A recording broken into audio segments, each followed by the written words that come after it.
Hey there and welcome back to the podcast. This is episode number 59. And today we're going to once again talk mindfulness. I want to share with you 4 mindfulness principles that can be utterly life-changing. You know, in the crazy world that we live in, we need more mindfulness. The world is training us to do the exact opposite, to be unmindful, if there is such a word. And this is clearly having a detrimental effect on our happiness and our mental well-being. So today we're going to be digging into this amazing practice and taking a look at some principles that I think can be utterly life-changing. So grab a cuppa or whatever you do when you're listening to your podcasts, and let's get started. Hey there and welcome to the Stress Less Living podcast. My name is Stephen Burns and I've been a practicing coach, trainer and hypnotherapist for 25 years. Each week I'll share easily digestible bite-sized ideas that you can immediately put into practice so that you can live a more harmonious and balanced life. Because life is challenging, but whatever we encounter, we always have a choice. We can take the easy routes or the hard routes, the low stress way or the high stress way. Well, the Stress Less Living podcast is about always looking for the easy routes in life, the low stress ways to accomplish your goals, get more of what you want, and ultimately live a happy and more effortless life. So if you're looking for the perfect antidote for the chaos of modern life, my friend, you are absolutely in the right place.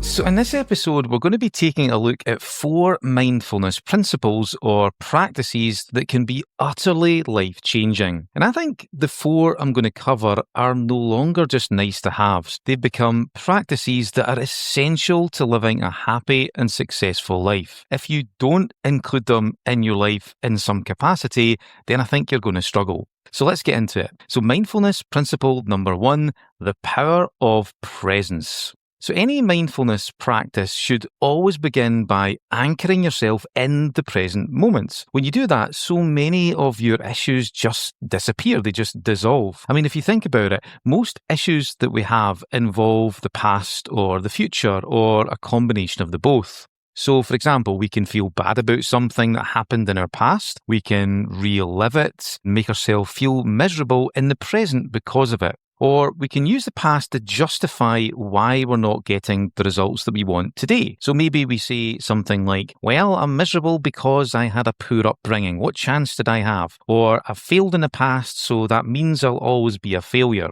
And of course, these things do play a part, right? You know, we sometimes need therapy to clear up the past. I do get that. And, you know, personally, I've had to go through processes like that myself. But at the end of the day, the past only exists as a perception inside our mind. We don't have a time machine. We can't really go back in time. It's just an inner thought about something that we keep within us. So when we appreciate that, when we understand, when we realize that the past is just an inner perception, it can help us see through the illusionary nature of it, and this can return us to the present moment. So another thing that we tend to do is we worry about the future. And this is where we imagine terrible things happening to us, and then we play these inside our mind over and over again. And this causes us to feel bad about them now, ahead of time. You know, a lot of anxiety is future-focused like this. We imagine something threatening happening to us, and this then kicks in our fight or flight response, and it makes us feel anxious in the moment. But again, these are only just thoughts. They can be very powerful thoughts, and we may be doing it because we believe that the world is a scary place and full of threats, but they are still just thoughts. They're inner perceptions. So once again, when we realize that, we automatically shift back into the present. And that's a big part of what mindfulness is all about. It's about recognizing the illusionary nature of your inner perceptions, both past and future. And when you do that, you automatically return to the present moment.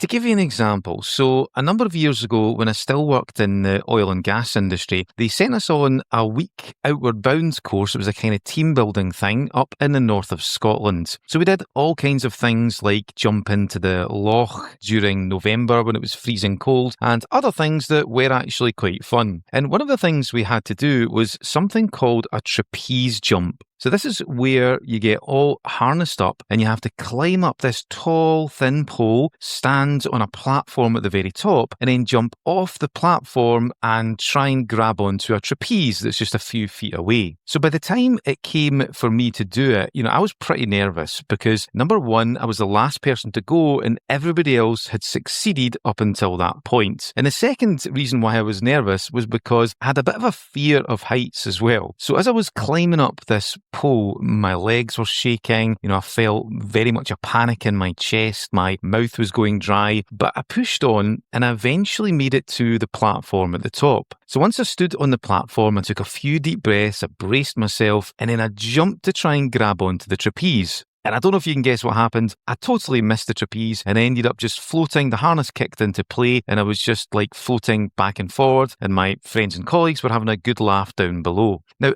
in that moment, something really weird happened. I suddenly realised that the fear that I had experienced when I was climbing up that pole wasn't actually real. The harness kicked into play and I realised that actually I was under no threat whatsoever. And even the laughter of my friends and colleagues, because I'd gone past it, it wasn't a big thing anymore. So all of a sudden I started to see that those fears were actually just perceptions inside my mind. So the instructor then said, "Okay, Steve, do you want a second go?" And I said, "Yeah, no problem." And I went up, I did the whole thing. I didn't feel any fear whatsoever, but crucially, I felt completely in the present moment. And I think this is a point I want to get across in this principle. When we appreciate or when we realise that the past and the future are just inner perceptions, they're just thoughts, then that automatically shifts us back into the present moment. So that's mindfulness principle number 1. Life-changing mindfulness principle number 2, non-judgmental awareness. And this one is a biggie, and a lot of people find this pretty difficult. So non-judgmental awareness is where you temporarily step into a space where you observe your thoughts, feelings, and experiences without labeling them as good or bad. You just see them as thoughts, as feelings, as experiences. It's like if you were to step into a neutral observer's role and look on from that position. Or if you were to do like a scientific experiment. If you were to do some scientific research, you don't go in with judgments, opinions, or strong beliefs. That would be bad science. You have to let all of those go, because if you don't, you'll really just be confirming your own beliefs. You've got to look on objectively and just see it as data. Now, later on, of course, you can start to draw some conclusions, but during the research, you have to approach it with a blank slate. So this is pretty much the same thing as non-judgmental awareness. You're looking at things, thoughts, feelings, emotions, experiences, events in your lives without any interpretation. You're simply just observing without attaching meaning or labels. So there's a great story that illustrates this that I love. It's called The Taoist Farmer. So this farmer is working away in his fields all day, and then he goes to bed and he wakes up the next morning and one of his horses has bolted from the stables. And the neighbours come up to him and say, "Oh my, isn't that such bad luck?" And the farmer turns around and goes, "Maybe." Then the next day, the horse that had bolted comes back, but it's brought with it an extra 3 horses. And the neighbours come round once again and say, "Wow, isn't that such good luck?" And the farmer looks at them quizzically once again and says, "I don't know, maybe." Then the next day, his son is trying to break the new horses that had arrived the previous day, and he fell off and broke his leg. And once again, the neighbours, who clearly have boundary issues, came up and said, "Isn't that such bad luck? Your son has broke his leg." And once again, the farmer turns round to them and says, "I don't know, maybe." Then the next day, the military came into the village and they were looking for able-bodied young men to recruit for the army for the war that had just broken out. But of course, the farmer's son couldn't enlist because he'd broke his leg the previous day trying to break the horses. And then once again, the neighbours came round and said, "Wow, isn't that such good luck?" And once again, the farmer looked at them and said, "Maybe." So I love this story because it's a great example of non-judgmental awareness. When something undesirable happens to you in life, it can be super easy just to quickly label that as a bad experience or some sort of cataclysmic thing that's going on for you.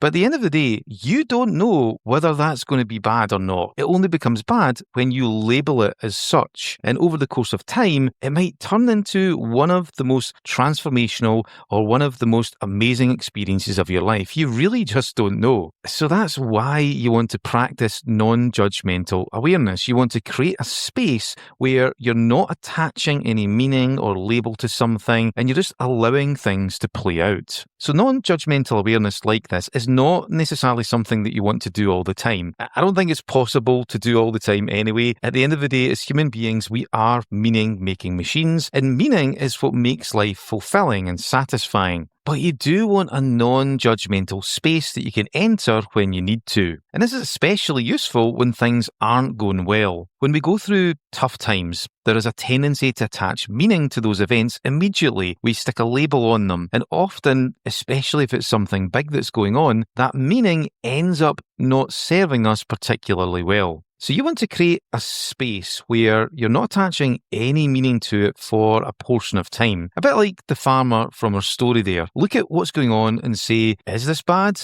Is it good? Well, maybe. I don't really know. And when you do this, it creates an amazing sense of calm and it allows you to think clearly and not get caught up in some kind of horrible spiral of doom. Now, you can stick a label on it later on, you can add meaning to it then, but it's important to have that vacuum for a while, that space where you just see it without any labels whatsoever. And this prevents you from reacting to it and it puts you into a much more resourceful place. So that's mindfulness principle number 2, life-changing mindfulness principle number 3, being grateful. So gratitude is something that's super popular in recent years, and it's also something that many people find a little bit cheesy, a bit Instagrammy, but I think that's often just the way it's presented. So gratitude is something that we should all be doing. It's not something that only yogis or New Age hippies should do. You don't have to have a ponytail to practice gratitude. In fact, if you are a bit of a go-getter or you're in a career that places high demands on you, then you should be doing it more. There's a greater need for you to do it. So for me, my definition of gratitude is the following. So gratitude is where you give yourself full credit for what you have now. It's where you take the time to reflect and reinforce the positive aspects of you and your life. It's also where you take the time to connect with the natural beauty, value,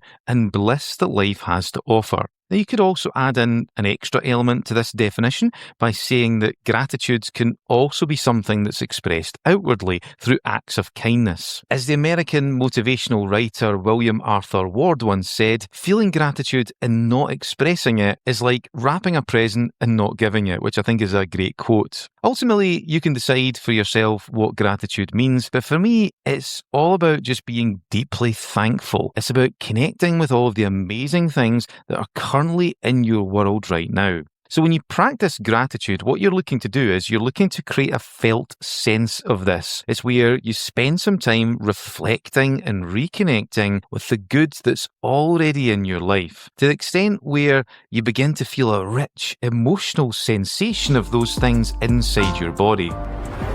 Are you finding that life is more stressful than what it needs to be? Or maybe things like overwhelm, worry, or anxiety are slowly creeping up and getting in the road of your happiness? Or perhaps you're finding that you struggle to concentrate or focus as much as you used to. Or maybe you're just not experiencing as much connection, joy, and fulfillment from life that you would like.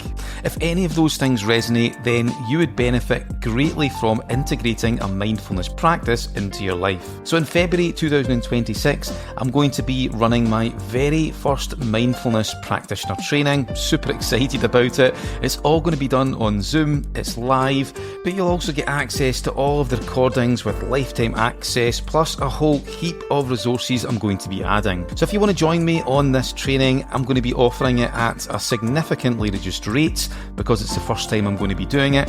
Plus, there's an extra bonus discount for podcast listeners. So I'll include a link to it in the show notes if you want to check that out. It will give you all the information you need. If you want to lower stress, increase your happiness, focus and performance, then you'll be a great fit for the Mindfulness Practitioner, and I'd love to have you on it.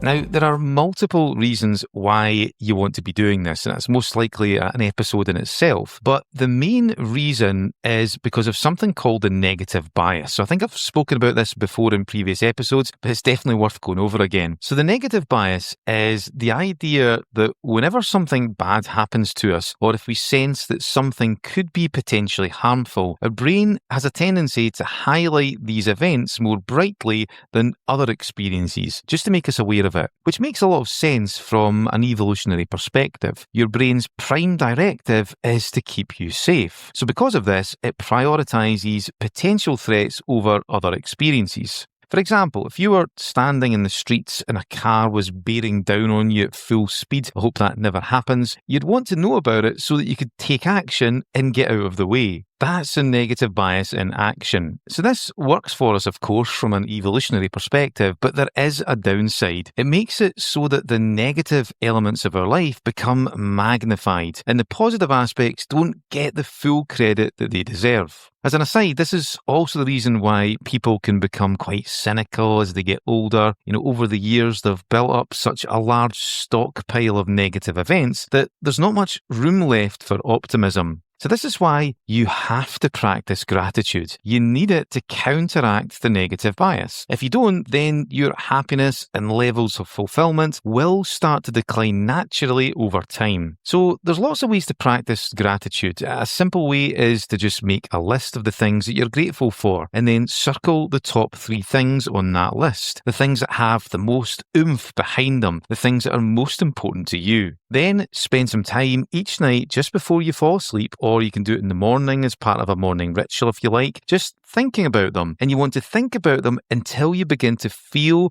that sense of being thankful. It really is important that you create a visceral sense of it inside your body. So that's one way, but a more powerful way is to practice gratitude within a meditation. So on my own meditation program, The Peaceful Professional, there's a whole process that I take students through for practicing gratitude within meditation. And by the end of it, you feel this incredible sense of deep joy and happiness before you do anything, before you go after your goals and the things that you want to achieve. It's an amazing base to live your life from. But however you do it, it's important that you do it. If not, you know what's going to happen. The negative bias is going to get you. So that's mindfulness principle number 3, life-changing mindfulness principle number 4, acceptance and letting go. So this is about embracing life as it is, rather than how you think it should be. It's also about letting go of attachments to your goals and the need to strive all the time. So if you are a go-getter, a so-called A-type personality, someone who likes to get out there and make it happen, and I totally understand that because I'm definitely a bit like that, then you're going to struggle with this initially. It's going to take a wee bit of practice. But if you can add an element of it to your life, then it's going to create so much balance and harmony. I know this from experience. Now, the thing is, I want to make something clear here. When I talk about acceptance and letting go, a lot of people get a little bit confused about this. They think it means something else. So I don't mean that you just accept your situation and totally give up, or you accept mediocrity in your life. And I don't mean that you shouldn't have any attachments to anything and just live life like a bum, not caring. That's not what I mean. It's about being able to open up a space where it's possible for you to simply just accept the current reality of your situation, instead of getting angry, frustrated, and lost because it doesn't match your expectations. Acceptance doesn't mean that you do nothing. It means that you're able to objectively assess a situation, accept what's going on fully, and then from there, assess what you can do about it. It's also about accepting that not everything is your responsibility. You can only do what you can do at the end of the day. There are so many things that are out of your control, so why shoulder all the responsibility for them? That doesn't really make sense. There's a great technique called the sphere of influence. You've maybe heard of it before. And this is where if you have a goal or a project that you're working on, you make 3 columns. Column number 1 is a list of everything that is under your control. So these are things that you have full control over. And this is usually, if you're being honest, actually quite a small list. Column number 2 is a list of everything that you have influence over, but you don't have full control over. This can often be a larger list, but it's still often not massive. And in column number 3 are all the things that are outside of both your sphere of control and your sphere of influence. And then the general idea of it is you want to focus on the things that you can control and also the things that you have influence over, and you want to let go of the rest. And this is an amazing exercise because it lets you know what to focus on, but it also helps you accept what you have control over, what you have influence over, and more importantly, what you don't have any control or any influence over whatsoever. And like I said, the key is to focus on those first 2 columns and forget the rest. And I love this exercise because it trains you to accept. It helps you let go of the things that you don't have control over. So one of the things I also mentioned there is that this principle is about letting go of attachments to your goals. So I want to be clear about this because, again, this is something that can confuse a lot of people, understandably. So many people think that this means that they shouldn't care about their goals, so what's the point of doing anything? When that is absolutely not the case of this principle. You should care about your goals. You should be going after the things that you want. That's a really healthy thing to have in life. But what you don't want to do is to care about them so much that to not achieve them means that you are some kind of cataclysmic failure. At the end of the day, you are not your goals. Your happiness is not dependent on success and achievement. All these things play a part, of course, but you can be happy now instead of relying on goal achievement just to experience it. So for me, this is very much about making the shift from needing your goals to wanting them instead. When you need a goal, it works from the premise that you'll be less of a person if you don't achieve it. And this is a very precarious position to live your life from. But when you want a goal instead, it presupposes that you'll still be okay if you don't quite achieve it or if you only make a certain amount of progress. When you think about it this way, achieving that goal will give you a boost, but it will be in addition to the fundamental level of happiness that you're already experiencing. This sounds like a small shift, but in my opinion is massive. You're letting go of needy attachments that have become connected to the goal. You still want it, you still go after it, you still have motivation, but it's so much cleaner. It's a much more solid foundation to live life from.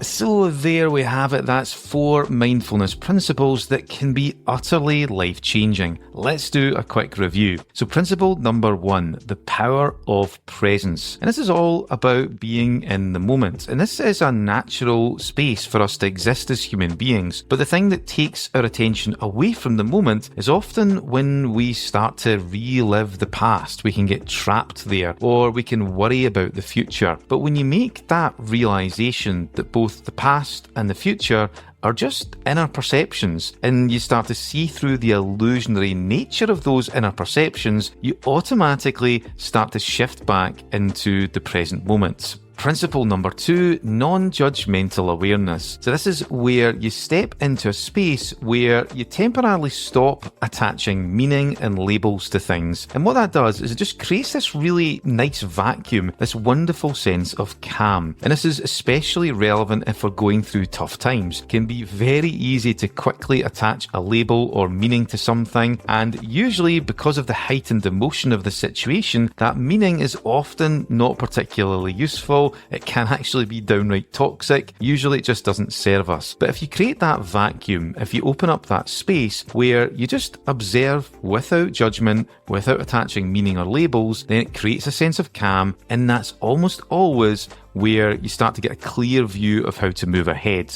Principle number 3, being grateful, practicing gratitude. And again, this is not just something that new age hippie types or yogis do. This is something for everyone, especially if you're a bit of a go-getter. So we have to practice gratitude. We have to be thankful for the things that are already in our life. If we don't, then the negative bias is going to get us. We're going to eventually stockpile these negative experiences, and it's going to push out all of the positive ones and going to leave very little space for optimism.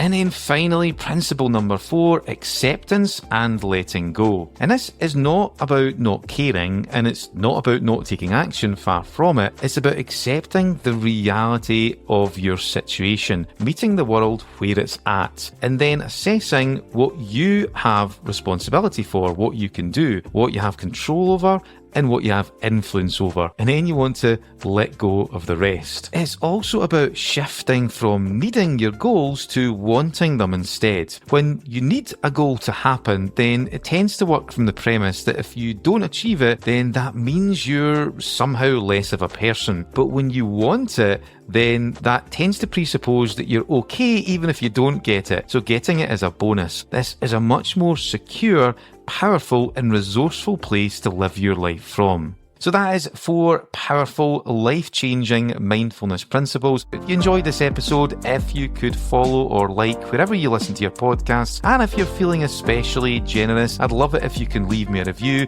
It really does help. So hope you enjoyed this, put these principles into practice, and I'll speak to you in the next episode.